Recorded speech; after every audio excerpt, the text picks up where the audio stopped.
Hey folks, SoloGamer here, and we're going to be doing a review of Level 7 Escape from Privateer Press. Now, if you know, normally on my reviews I talk about each aspect, components, mechanics, fun, and give it a thumbs up. I'm not going to do that this time, and the reason why is because this is a bad game. And I'm not going to bash it, I'm not going to... I don't like bashing bad games, okay? Let's just put it like that. Now I'm going to tell you why I think it's bad, and I'm going to tell you why I don't think this game, you should buy it at any point, but I'm not just going to give it a number scale. But for what it's worth, you know, every now and then the game comes along and you get what these people were trying to do with this game, okay? A cooperative survival horror game with science fiction aspect, claustrophobic, very dark type game, and it had all the qualifications, or it had all the chance to be a real winner. It's just it fell short in every aspect, and we'll talk about it from each point, like the components. All right, the components on this game are terrible. The tiles, while nice, are so small and dark you hard to see anything. There's no figures, or all these cardboard stands. And the cards are just flimsy regular cards. So, you know, come on. I mean, I don't know. The components, a lot to be desired. The rules in this game are terrible. They are confusing. They leave out a bunch of stuff. You saw when I played some scenarios, I was like, well, I hope I'm doing this right. And that comes up a lot in this game right here, where you have to read and reread the rules to make sure you got some stuff right. It's not very well done. The theme of the game is probably the shining part of this game right here, because you do get the feeling of claustrophobia and stuff like that, but you're too busy freaking trying to understand the rules and doing all this other stuff for it to really freaking have its full effect. The fun factor. Alright, so we played 7 scenarios on this game. I think maybe 2 of them were fun.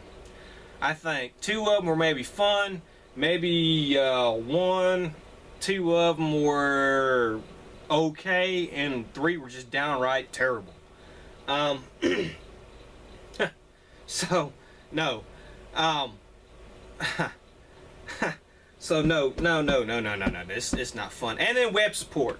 And I really am going to admonish Privateer Press for this.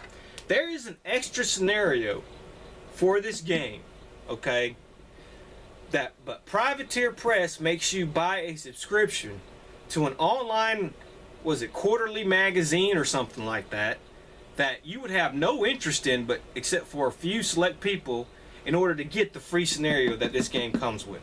That is it. No freebie on their website. Nah, they want you to pay some subscription for this. I refuse to do it, especially for a game that's not really that fun. Even if this was a great fun game, I still wouldn't get a subscription to that magazine. I mean, that's ridiculous there. I mean, come on, you could put out a freebie. I never played the expansion Lockdown. I've come to understand a little bit that Lockdown makes things a little bit better. But to be honest with you, I have no desire to play Lockdown. I mean, I really don't. Maybe one day I'll play Lockdown for shits and giggles or something, just to see how much better it makes it. But this game is so flawed, it can't do much for it. It may do a few things for it, but it can't do stuff that would just make this game a knockout of the park. I would not recommend anybody buy this game. Maybe if you find it in some bargain bin for $10, you might want to get it. And you can tinker with it to maybe make it playable. But I wouldn't recommend anybody to buy this game. I don't understand how this game got an expansion, while Level 7 Omega Protocol, which I'm going to start doing a playthrough next season, hasn't had an expansion to it, which Level 7 Omega Protocol is a knockout game. So, you know, this game right here, and actually, you know what? I would actually feel bad selling this game to somebody or pawning it off on somebody. Say, here, pay me $10, I'll give you this game. I kind of actually would feel bad doing that a little bit. I feel like I would rip that person off I don't like feeling like that. I mean, this game is like that. So this game is probably either I'll give it to somebody for free, or it'll just sit in my game bin and just collect dust on it. I'll be honest with you. So, you know, hats off to Privateer Press for trying to do something good.